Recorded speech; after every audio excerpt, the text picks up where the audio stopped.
Hello everyone, পুনৰ এটি নতুন ভিডিওৰ সৈতে মই মধুমিতা আৰু আজি মই আপোনালোকক বনাই দেখাব বিচাৰিছো বগৰী আচাৰ যেহেতু গৰমৰ দিনত খুব বগৰী টেঙা হওক বা বিভিন্ন ধৰণৰ কিবা টেঙা খাবলৈ মন যায় আৰু হেহে ভাবিলো বগৰী আচাৰ বনাই বহু দিনলৈকেনো কেনেকৈ থৈ দিব পাৰি যেতিয়াই গৰমৰ দিনত মন যায় তেতিয়া উলিয়াই খাব পৰাকৈ তেনেহলে দেৰি নকৰো বলক মোৰ ভিডিওটো আৰম্ভ কৰো এইখিনি বগৰী মই ভালদৰে ৰ'দত দি শুকুৱাই ললো 2-3 দিন ৰ'দত দিলো আৰু 2-3 দিন ৰ'দত দিয়াৰ পিছত দেখিবলৈ এনেকুৱা হৈছে খুব ধুনিয়াকৈ ভালকে শুকাই গল আৰু একেবাৰে শুকাই ভিতৰটো একেবাৰে খমখমীয়া হোৱালৈকে মই শুকাব দিয়া নাই আৰু অলপ এনেকুৱা কোমল হৈ থকা নিচিনাকৈ মই ৰাখি দিছো এয়া দেখিছেনে একেবাৰে খমখমীয়া হোৱা নাই অলপ কোমল হৈ আছে তেনেকুৱাকৈ মই ৰাখি দিছো আৰু তাৰ কাৰণে মই যোগাৰ কৰি লৈছো এইফালে এয়া ধনিয়া গুটি আৰু কলা জিৰা আৰু এইফালে লৈছো পাঁচফোৰণ আৰু এয়া হৈছে তিনিখিলা তেজপাত আৰু এইখিনি শুকান জলকীয়া গুটিখিনি মই এতিয়া ভালদৰে ভাজি লম তাৰ পিছত মই মিক্সিত গুৰি কৰি লম সম্পূৰ্ণ গুৰি কৰি নলওঁ আধা গুৰা কৰি লম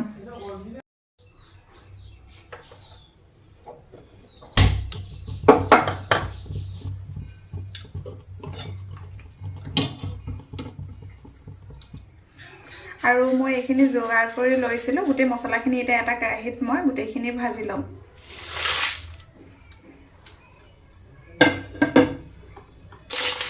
গেছৰ ফ্লেমটো কমাই লৈছো আৰু এইখিনি ভালদৰে ভাজি ললো আৰু এতিয়া গুটিখিনি মই গ্ৰাইণ্ড কৰি লম ইয়াতে কেইটামান মই কলা জিৰা দি দিছো কলা জিৰা তেলত দিলে সোৱাদটো খুব ভাল হয় সেইকাৰণে মই দি দিছো আৰু ইয়াতে মই দুখিলা তেজপাত দি দিছো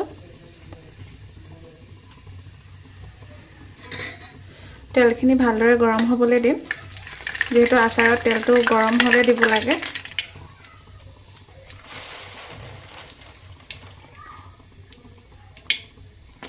আৰু ইয়াতে অলপকৈ গোটেই বগৰীখিনি মই ইয়াতে দি দিছো তেলখিনি গৰম কৰি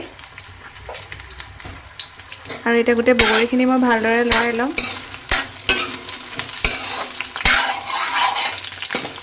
আৰু গেছৰ ফ্লেমটো খুব লো কৰি ৰাখিছো বেছি কৰি দিলে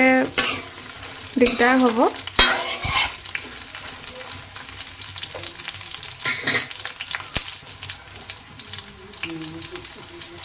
ইয়াতে মই নিমখ দি দিছো সোৱাদ অনুসৰি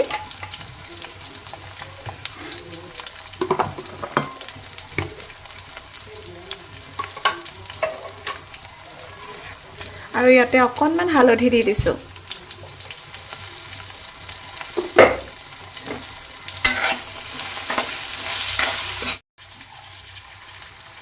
আৰু ইয়াতে মই অলপ গুড় দি দিছো মই যেহেতু জ্বলা মিঠা আচাৰ বনাইছো সেয়েহে মই অলপ গুড় দি দিছো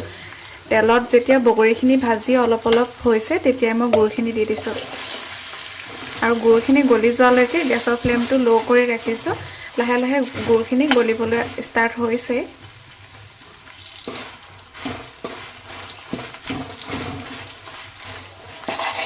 সম্পূৰ্ণ গুড়খিনি গলি নোযোৱালৈকে লাহে মই লৰাই থাকিম গুড়খিনি প্ৰায় গলি হৈয়ে গৈছে খুব ধুনীয়া এটা কালাৰ হৈছে আৰু আচাৰৰ বাবে যিখিনি মছলা মই ভাজি থৈছিলো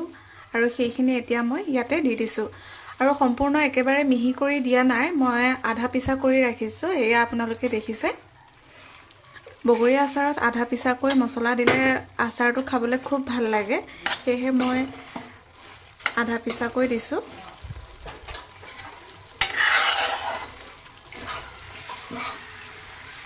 চাওকচোন কিমান ধুনীয়া এটা কালাৰ হৈছে খুব ধুনীয়া হৈছে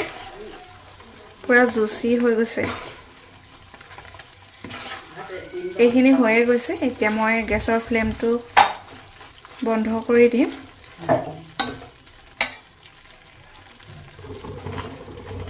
কোনে বগৰী আচাৰ খাই ভাল পায় কমেন্টত মোক জনাবচোন মই বগৰী আচাৰ খাই খুব ভাল পাওঁ আৰু যেহেতু বগৰী 12 মাহে পোৱা নাযায় সেয়েহে সিজনত পায় আৰু সেইকাৰণে পাওঁতে মই বগৰী আচাৰ বনাই ৰাখিছো বহু দিনলৈকে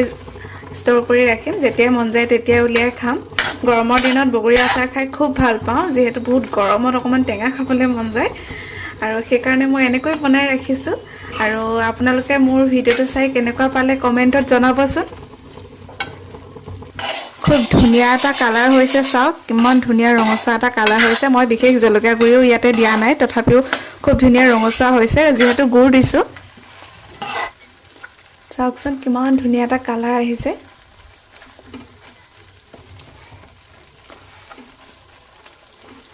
যাৰ যাৰ ঘৰত বগৰী আছে এনেকৈ আচাৰ বনাই বহু দিনলৈকে থৈ দিব এয়া মোৰ বগৰী আচাৰ ৰেডি সকলোৰে বগৰী আচাৰ বনোৱা নিয়মবোৰ বেলেগ বেলেগ হ'ব পাৰে কিন্তু মই এনেকৈয়ে বনাওঁ আৰু আপোনালোকে যদি মোৰ ভিডিঅ'টো চাই ভাল পাইছে তেনেহলে মোৰ ভিডিঅ'টো লাইক কৰিব কমেন্ট কৰিব